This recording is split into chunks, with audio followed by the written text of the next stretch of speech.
بسم اللہ الرحمن الرحیم۔ جنت کے باسی کون ہوں گے؟ تفہیم القرآن جلد اول، صفحہ 58-59، سورہ بقرہ آیت 25۔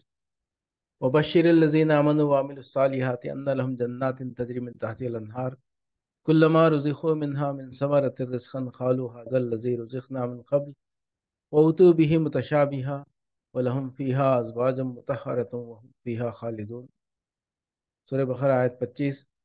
اور اے پیغمبر، جو لوگ اس کتاب پر ایمان لے آئیں اور اس کے مطابق اپنے عمل درست کر لیں، انہیں خوشخبری دے دو کہ ان کے لیے ایسے باغ ہیں جن کے نیچے نہریں بہتی ہوں گی۔ ان باغوں کے پھل صورت میں دنیا کے پھلوں سے ملتے جلتے ہوں گے۔ جب کوئی پھل انہیں کھانے کو دیا جائے گا تو وہ کہیں گے کہ ایسے ہی پھل اس سے پہلے دنیا میں ہم کو دیے جاتے تھے۔ ان کے لیے وہاں پاکیزہ بیویاں ہوں گی اور وہ وہاں ہمیشہ رہیں گے۔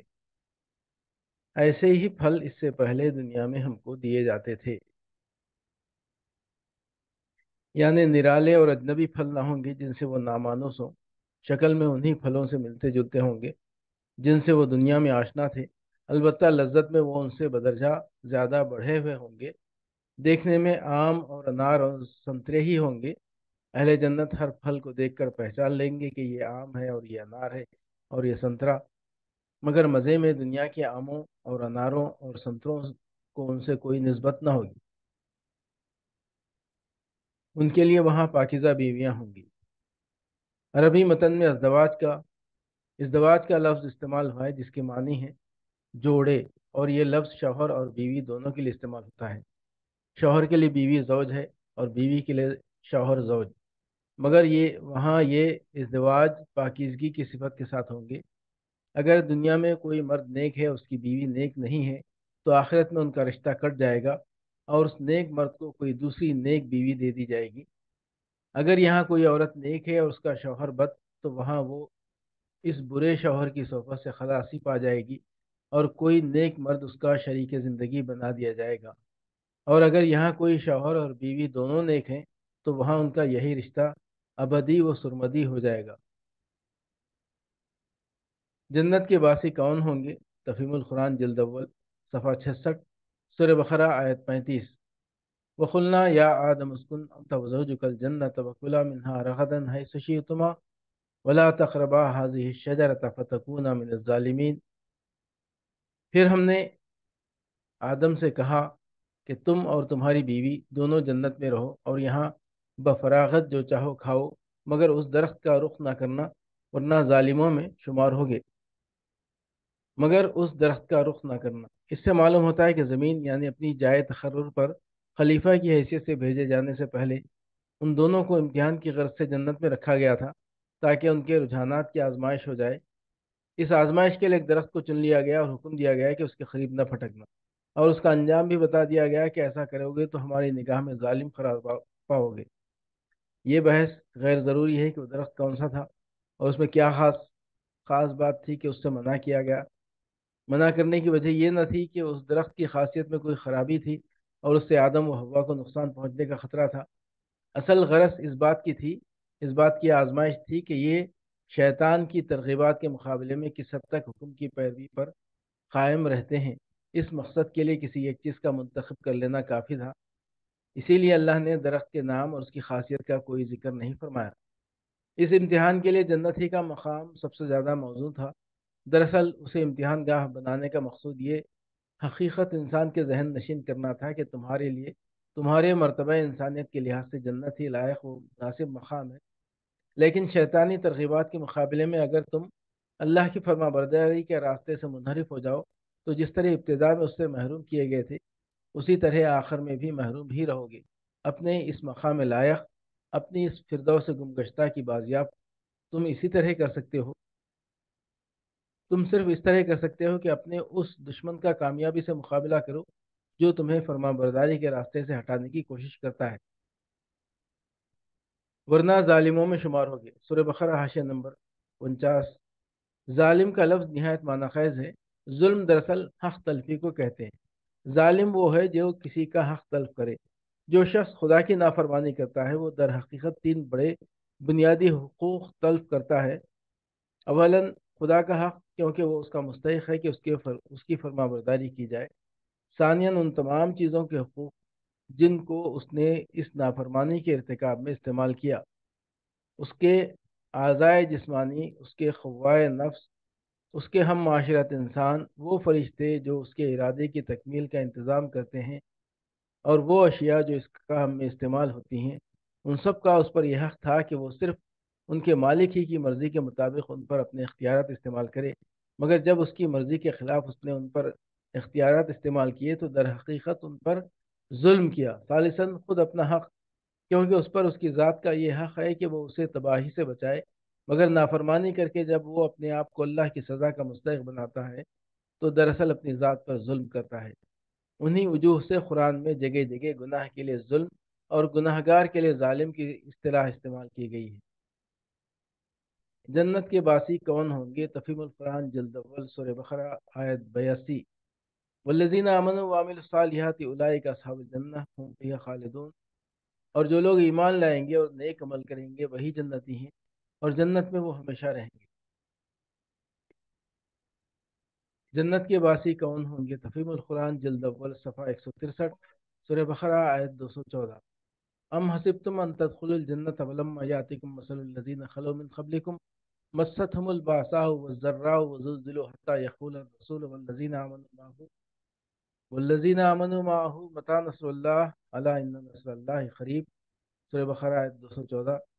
پھر کیا تم لوگوں نے یہ سمجھ رکھا ہے کہ یوں ہی جنت کا داخلہ تمہیں مل جائے گا، حالانکہ ابھی تم پر وہ سب کچھ نہیں گزرا ہے جو تم سے پہلے ایمان لانے والوں پر گزر چکا ہے۔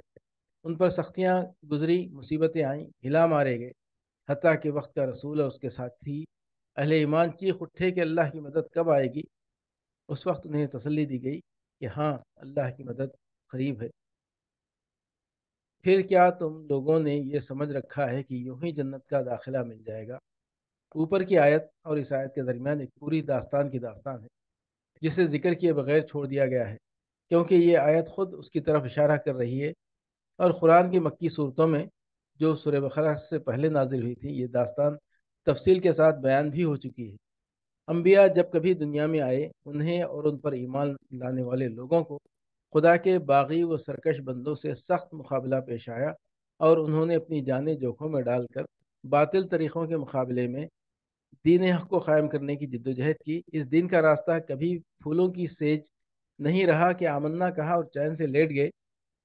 اس آمنا کا قدرتی تقاضا ہر زمانے میں یہ رہا ہے کہ آدمی جس دین پر ایمان لایا ہے اسے قائم کرنے کی کوشش کرے، اور جو طاغوت اس کے راستے میں مزاحم ہو اس کا زور توڑنے میں اپنے جسم و جان کی ساری قوتیں صرف کر دے۔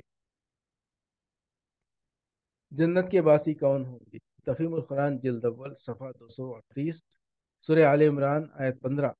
قل اونبئکم بخیر من ذالکم للذین اتقوا عند ربہم جنات تجری من تحت الانہار خالدین فیہا وازواج مطہرۃ ورضوان من اللہ واللہ بصیر بالعباد۔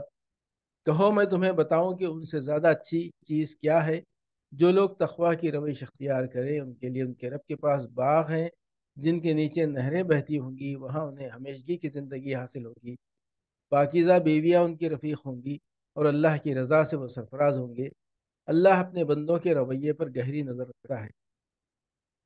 جنت کے باسی کون ہوں گے؟ تفہیم القرآن جلد اول صفحہ 288 289، سورہ آل عمران 133 تا 136۔ وسارعوا الی مغفرۃ من ربکم وجنۃ عرضها السماوات والارض اعدت للمتقین الذین ينفقون فی السراء والضراء والکاظمین الغیظ والکاظمین غیظ والعافین عن الناس واللہ یحب المحسنین والذین اذا فعلوا فاحشة او ظلموا انفسهم ذکروا اللہ فاستغفروا لذنوبهم ومن يغفر الذنوب الا الله ولم يصروا على ما فعلوا وهم يعلمون اولئک جزاؤهم مغفرۃ من ربهم وجنات تجری من تحتها الانہار خالدین فیہا ونعم اجر العاملین۔ دوڑ کر چلو اس راہ پر جو تمہارے رب کی بخشش اور اس جنت کی طرف جاتی ہے جس کی وسعت زمین اور آسمانوں جیسی ہے، اور وہ ان خدا ترس لوگوں کے لیے مہیا کی گئی ہے جو ہر حال میں اپنے مال خرچ کرتے ہیں، خواہ بدحال ہوں یا خوشحال، جو غصے کو پی جاتے ہیں اور دوسروں کے قصور معاف کر دیتے ہیں۔ ایسے نیک لوگ اللہ کو بہت پسند ہیں، اور جن کا حال یہ ہے کہ اگر کبھی کوئی فحش کام ان سے سرزد ہو جاتا ہے یا کسی گناہ کا ارتکاب کر کے وہ اپنے اوپر ظلم کر بیٹھتے ہیں تو مان اللہ انہیں یاد آ جاتا ہے اور اس سے وہ اپنے قصوروں کی معافی چاہتے ہیں، کیونکہ اللہ کے سوا اور کون ہے جو گناہ معاف کر سکتا ہو، اور وہ دیدہ و دانستہ اپنے کیے پر اصرار نہیں کرتے۔ ایسے لوگوں کی جزا ان کے رب کے پاس یہ ہے کہ وہ ان کو معاف کر دے گا اور ایسے باغوں میں انہیں داخل کرے گا جن کے نیچے نہریں بہتی ہوں گی، اور وہاں وہ ہمیشہ رہیں گے۔ کیسا اچھا بدلہ ہے نیک عمل کرنے والوں کے لیے۔ ایسے نیک لوگ اللہ کو بہت پسند ہیں۔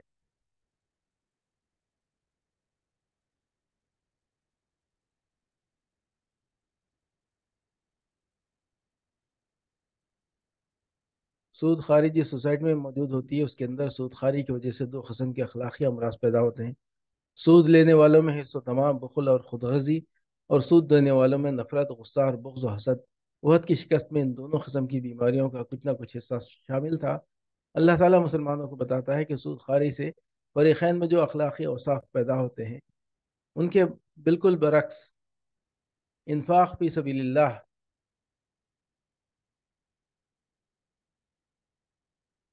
سے یہ دوسری قسم کے اوصاف پیدا ہوا کرتے ہیں، اور اللہ کی بخشش اور اس کی جنت اسی دوسری قسم کے اوصاف سے حاصل ہو سکتی ہے، نہ کہ پہلی قسم کے اوصاف سے۔ جنت کے باسی کون ہوں گے؟ تفہیم القرآن جلد اول، صفحہ 313، سورہ آل عمران، آیت 198۔ لیکن الذین اتقوا ربهم لهم جنات تجری من تحتها الانہار خالدین فیہا نزلا من عند اللہ وما عند اللہ خیر للابرار۔ برعکس اس کے جو لوگ اپنے رب سے ڈرتے ہوئے زندگی بسر کرتے ہیں ان کے لیے ایسے باغ ہیں جن کے نیچے نہریں بہتی ہیں، ان باغوں میں وہ ہمیشہ رہیں گے۔ اللہ کی طرف سے یہ سامان ضیافت ہے ان کے لیے، اور جو کچھ اللہ کے پاس ہے نیک لوگوں کے لیے وہی سب سے بہتر ہے۔ جنت کے باسی کون ہوں گے؟ تفہیم القرآن جلد اول، صفحات 399 400، سورہ نساء آیت 122۔ والذین آمنوا وعملوا الصالحات سندخلهم جنات تجری من تحتها الانہار خالدین فیہا ابدا وعد اللہ حقا ومن اصدق من اللہ قیلا۔ رہے وہ لوگ جو ایمان لے آئیں اور نیک عمل کریں تو انہیں ہم ایسے باغوں میں داخل کریں گے جن کے نیچے نہریں بہتی ہوں گی، اور وہاں ہمیشہ ہمیشہ رہیں گے۔ اور یہ اللہ کا سچا وعدہ ہے، اور اللہ سے بڑھ کر کون اپنی بات میں سچا ہوگا۔ ومن يعمل من الصالحات من ذكر أو أنثى وهو مؤمن فأولئك يدخلون الجنة ولا يظلمون نقيرا۔ اور جو نیک عمل کرے گا خواہ مرد ہو یا عورت، بشرطے کہ ہو وہ مومن، تو ایسے ہی لوگ جنت میں داخل ہوں گے اور ان کی ذرہ برابر حق تلفی نہ ہونے پائے گی۔ سورہ نساء آیت 124۔ جنت کے باسی کون ہوں گے؟ تفہیم القرآن جلد اول، صفحہ 452، سورہ مائدہ آیت 12۔ وَلَقَدْ أَخَذَ اللَّهُ مِيثَاقَ بَنِي إِسْرَائِيلَ وَبَعَثْنَا مِنْهُمُ اثْنَيْ عَشَرَ نَقِيبًا وَقَالَ اللَّهُ إِنِّي مَعَكُمْ لئن أقمتم الصلاة وآتيتم الزكاة وآمنتم برسلي وعزرتموهم وأقرضتم الله قرضا حسنا لأكفرن عنكم سيئاتكم ولأدخلنكم جنات تجري من تحتها الأنهار ومن كفر بعد ذلك منكم فقد ضل سواء السبيل۔ اللہ نے بنی اسرائیل سے پختہ عہد لیا تھا اور انہیں 12 نقیب مقرر کیے تھے، اور ان سے کہا تھا کہ میں تمہارے ساتھ ہوں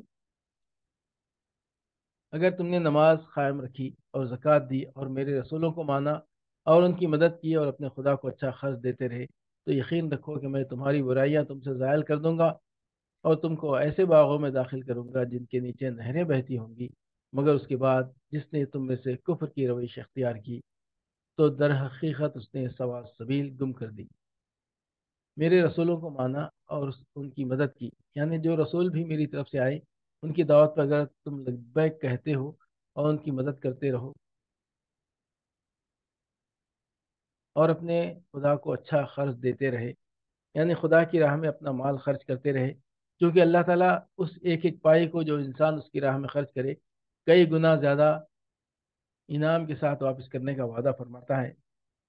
اس لیے قرآن میں جگہ جگہ راہ خدا میں مال خرچ کرنے کو قرض سے تعبیر کیا گیا ہے، بشرطے کہ وہ اچھا قرض ہو، یعنی جائز ذرائع سے کمائی ہوئی دولت خرچ کی جائے، خدا کے قانون کے مطابق خرچ کی جائے، اور خلوص و حسن نیت کے ساتھ خرچ کی جائے۔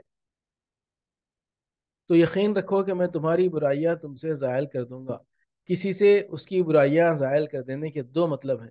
ایک یہ کہ راہ راست کو اختیار کرنے اور خدا کی ہدایت کے مطابق فکر و عمل کے صحیح طریقے پر چلنے کا لازمی نتیجہ یہ ہوگا کہ انسان کا نفس بہت سی برائیوں سے اور اس کا طرز زندگی بہت سی خرابیوں سے پاک ہوتا چلا جائے۔ دوسرے یہ کہ اس اصلاح کے باوجود اگر کوئی شخص باعثیت مجموعی کمال کے مرتبے کو نہ پہنچ سکے اور کچھ نہ کچھ برائیاں اس کے اندر باقی رہ جائیں، تو اللہ تعالیٰ اپنے فضل سے ان پر مواخذہ نہ فرمائے گا اور ان کو اس کے حساب سے ساخط کر دے گا، کیونکہ جس نے اساسی ہدایت اور بنیادی اصلاح قبول کر لی ہو، اس کی جزئی اور ضمنی برائیوں کا حساب لینے میں اللہ تعالیٰ سخت گیر نہیں ہے۔ جنت کے باسی کون ہوں گے؟ تفہیم القرآن جلد اول سورہ مائدہ آیت 85۔ فَأَصَابَهُمُ اللَّهُ بِمَا قَالُوا جَنَّاتٍ تَجْرِي مِن تَحْتِهَا الْأَنْهَارُ خَالِدِينَ فِيهَا وَذَلِكَ جَزَاءُ الْمُحْسِنِينَ۔ ان کے اس قول کی وجہ سے اللہ نے ان کو ایسی جنتیں عطا کی جن کے نیچے نہریں بہتی ہیں اور وہ ان میں ہمیشہ رہیں گے۔